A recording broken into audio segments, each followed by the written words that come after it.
Hey guys, it's Melbourne7 here, and today I'm bringing you my Premier League predictions for the 2015/16 season. Now, before we get into this, it's obviously very opinionated, and you're going to disagree with at least one of the placements I've put in this, probably most of them, but it's opinionated. It probably won't happen. This is probably completely wrong, but if you've got another opinion, etc., put it in the comments, but be civil. Obviously, you're going to disagree is what I'm saying. Well, some of you might agree with me, but there'll be plenty of disagreements, which is fair enough, but again, it's just an opinion.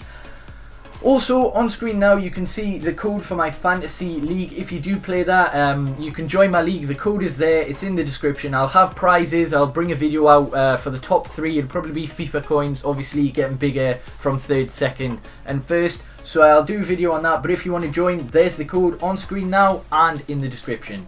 So let's get into this. I think Norwich are going to finish bottom, and the reason for this, a newly promoted team, at least one, usually gets relegated, and in my eyes it's going to be Norwich. The reason for this, they haven't really brought in too many great players. They've bought 4 signings: Malumbu, Brady, Keane and Wisdom, but I don't think it's going to be enough to sustain in the BPL, so I'm going to put them 20th. You've got to put someone at the foot of the table, and for me it's going to be Norwich. Now the next one is going to be a massive surprise, because the manager of West Brom is Tony Pulis, who I don't think has ever been relegated. He's usually a relegation god.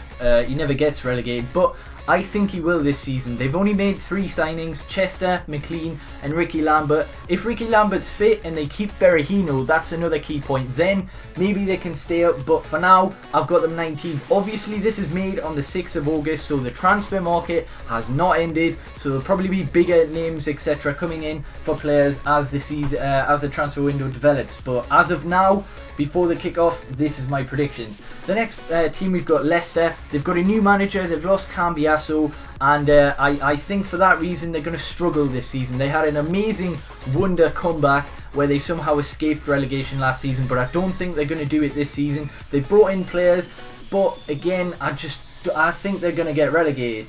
The next team, we've got Bournemouth, who I think will sustain in the division because of the signings they've made, and they also did well against Premier League opposition in the Cups last year. That doesn't mean a whole deal, but I think they're going to surprise a lot of people. Most people have these down for relegation, but I'm saying they don't. They've signed Mings, they've signed Gradel, they've signed Distan, you know, some decent players, and for me they're going to just sustain in the BPL.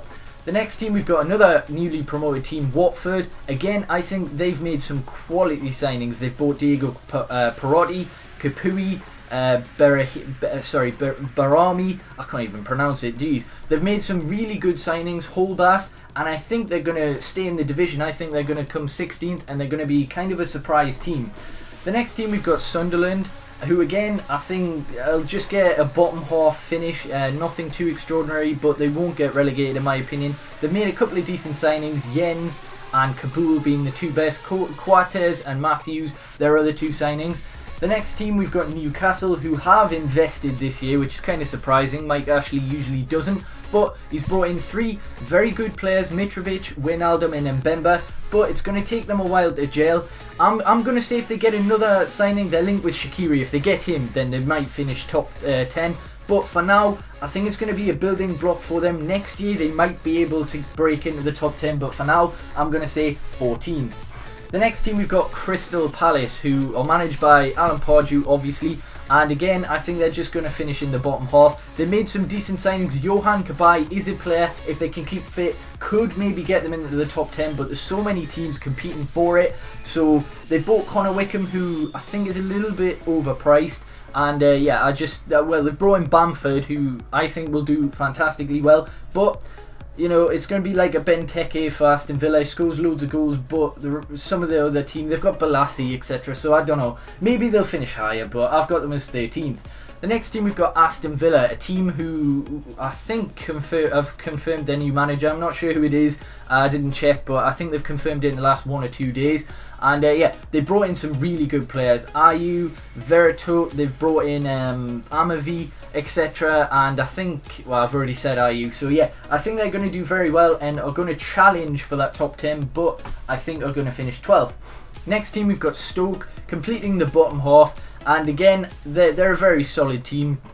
But I just see them missing out on that top 10 because of the quality in the top 10, to be honest. They brought in quite a few players, to be honest. They brought in Van Ginkel, Afellay, Shea Given, Glenn Johnson, who I think will do very well for Stoke, even though he didn't for Liverpool. But yeah, 10th, I'm going with Swansea City, a team that I admire. They beat Arsenal twice and Manchester United twice last season. They did very well. Gary Monk, a very young manager, experienced. Well, I say experienced, he's very young, but he seems to cope with the pressure very well. And I think they're going to finish 10th. Again, they've brought in a couple of players, etc., that I think will make them better, but we'll see how it goes. The next team, we've got Everton, 9th. I think they're going to do way better than they did last season, where they had a terrible start, probably because they were in Europe. They were in Europa. They've only brought in Deulofeu, but they've got other players. If they can keep them, Lukaku, Barkley, etc., if they can keep Stones as well, then they've got a very solid team.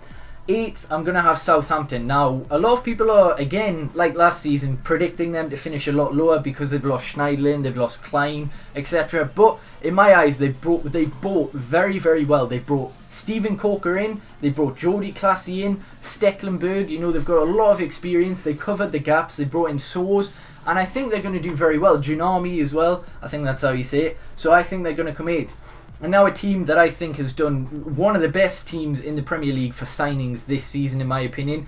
They brought in Payet and Agbona, Obiang and Lanzini, I think, and also Jenkinson. They've made that permanent, I think, or is it just another loan? Anyhow, they've got a solid team. They could break into the top 6. I think they've got a new stadium, etc. It could give them a boost, but I've got them as 7th because the top 6 is so strong as it is.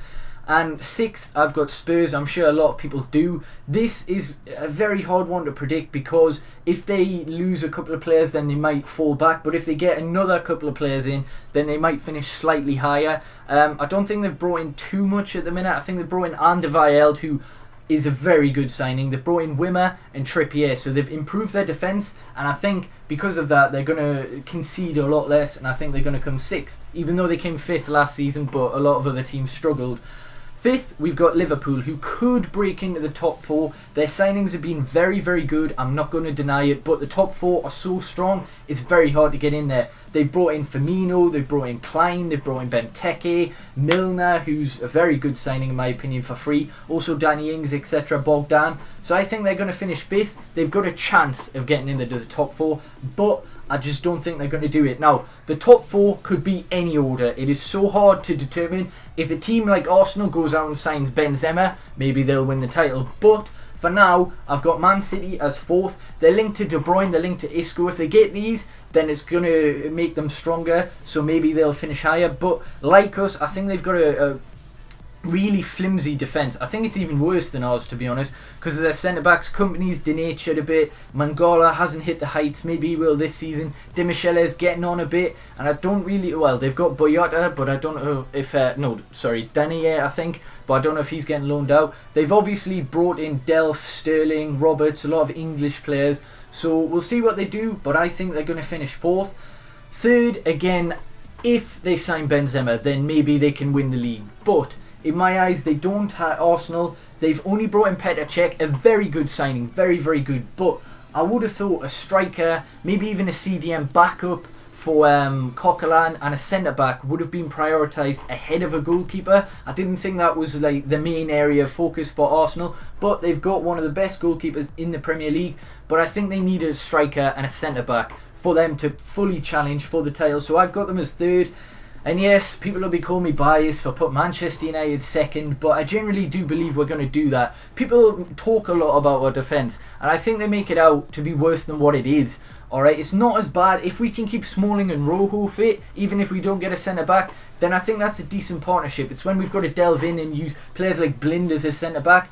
If we can get a top-quality centre-half and a backup striker, we could potentially win the league, in my opinion. I'm talking the calibre of Nicolas Otamendi or Sergio Ramos. I don't think we're going to get Ramos, but we've made the weakest part of our team the strongest, in my opinion, by bringing in Schneiderlin, Schweinsteiger to kind of compete with Michael Carrick, etc. We brought in Darmian, a right back who we desperately needed. We brought in Memphis Depay, a very good youngster, and we've brought in a backup keeper with Romero. I don't think our transfer business is done, the same as I don't think Arsenal or Man City's or even Chelsea's is done, but there we go, I've got them second.